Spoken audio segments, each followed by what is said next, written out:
Hello guys, good day. This is Anne of Reinforcement Club, your fellow positive reinforcer. Today we're going to talk about a fight. Why a fight with your boss feels nothing like a fight with your partner. Why one hurts differently. Now we're talking about, conflicts between colleagues and, the differences between having a fight with your colleagues or your boss and a fight with your romantic partner. Now, in the aspect of colleagues,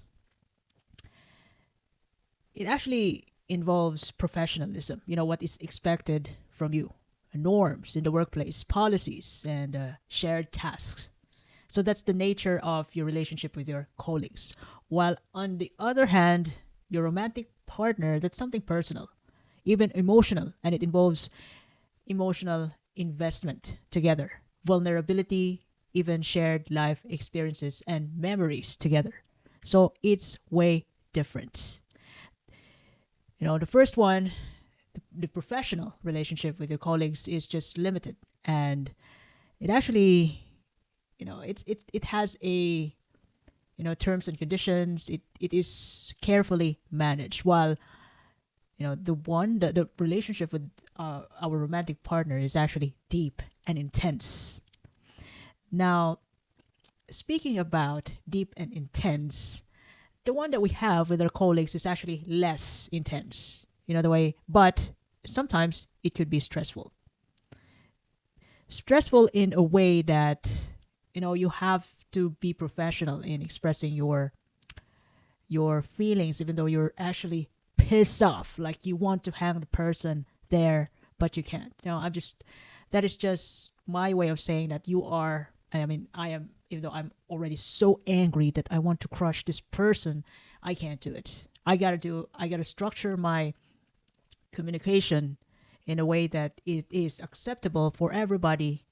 The way I express my needs, the way I single-handedly wanted to describe the problem to my colleagues if we ever have conflicts. I can't just shout. I can't just, curse or even curse my colleague just like that.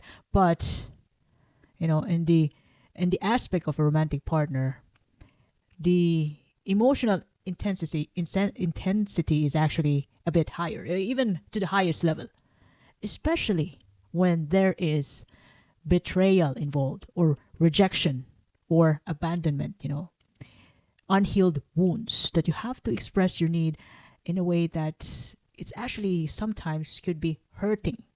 Sometimes you want to hurt your your other half. So they will feel the hurt that you have, the pain that you feel, which you cannot do in the workplace. It's another, the workplace is actually another story.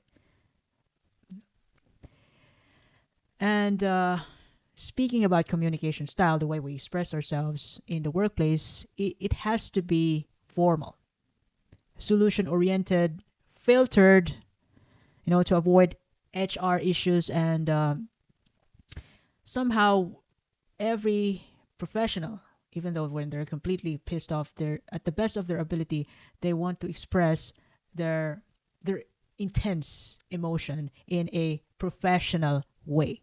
That is why it is called professionalism. But in the on the other hand, in the aspect of romantic partner, that is completely unfiltered.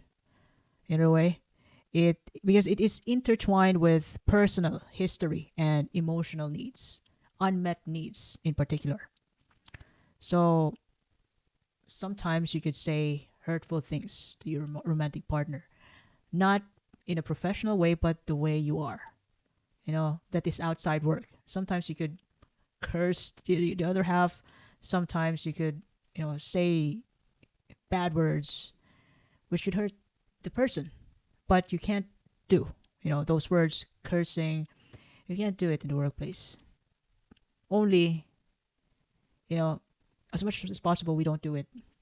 Don't do it in romantic and towards your romantic partner and towards your colleagues. But sometimes we are who we are when we are with our special ones. Sometimes we make mistakes that we're not supposed to. but most importantly, it's important to really learn about it and resolve the issue as much as possible. Now, in terms of common conflict triggers in the in the aspect of colleagues or with the boss, so actually, the source of conflicts in the workplace is usually task-based issues. Like for example, you think the other one is lazy. She's not doing her job well. She's not looking after her assignments. She's not starting out or even doing anything about the project yet on time. So that's task-based issues, or it could be miscommunication in the workplace, competition, or role ambiguity. That sometimes when you accepted a new role, it's your first time to do that, and sometimes you get lost and you need guidance with your other colleagues, and somehow you could meet some conflicts. You could encounter conflicts with your colleagues, and that's actually the usual source of conflicts. But in terms of romantic partners with your loved ones, it actually involves emotional needs, unmet expectations, trust issues, misalignment of your vision boards, misalignment about with your goals. So that's the usual, or even like a source of conflict could be, yeah, it could be abandonment and miscommunication. It also happens with a romantic partner, and a lot, and it's unfiltered.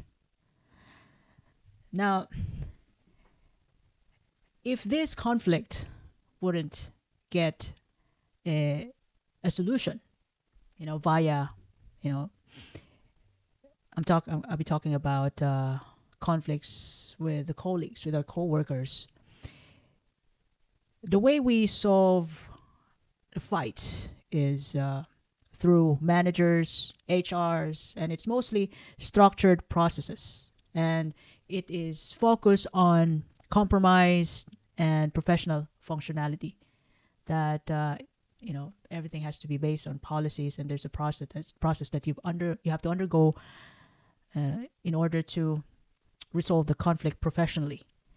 But when you encounter a fight with your romantic partner, it's just there's no comedy involved.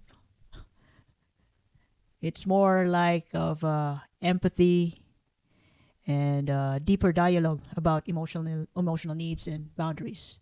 And this is what they usually call as difficult conversations.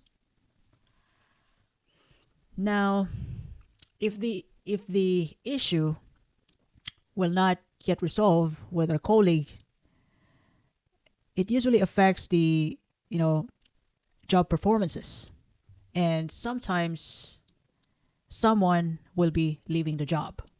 But it's way too different, when the issue between romantic partners hasn't been resolved yet. Not yet. It actually, if the problem hasn't been resolved, it threatens the survival of the relationship and emotional well-being of both sides, of two people.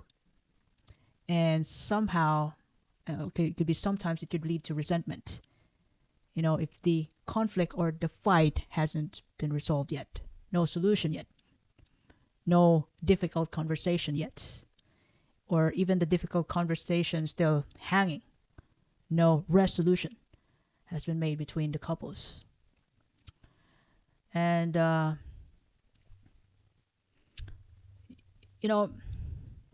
after you come up with a solution as a couple, you usually have, the boundaries that you have is usually shaped by mutual understanding, your agreement that, you have to, don't do this anymore. I don't want you to be treating me like this. And it also involves trust and emotional needs that both sides, the couple has to meet the standards that they've agreed together. Unlike in the office, unlike in the workplace, it's just, ethics and professionalism.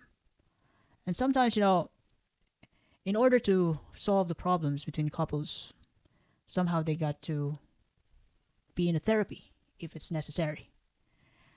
And with all these things, that is why somehow when we encounter conflicts in the workplace, it's just like, yeah, you're having a bad day. And it could last even a day or two or three or a week. Unlike if we encounter fight between our romantic partners as a couple, sometimes the hurt, the pain, and the issue will be carried in the long run for the entire time that you've been together. So that's how different it is. That's why the other one hurts. And which one is the other one? The one with the romantic partner. I know it's crazy, but yeah, that's how that's it is what it is. So I hope I shared something valuable today. And if you ever love this episode, you can share this to your family and friends. You can follow me on YouTube, Facebook, Spotify, Apple Podcasts, Amazon Music, even in X Reinforcement Club. By the way, this is Anne, your fellow positive reinforcer. I do appreciate the time and have a lovely day ahead. Thank you.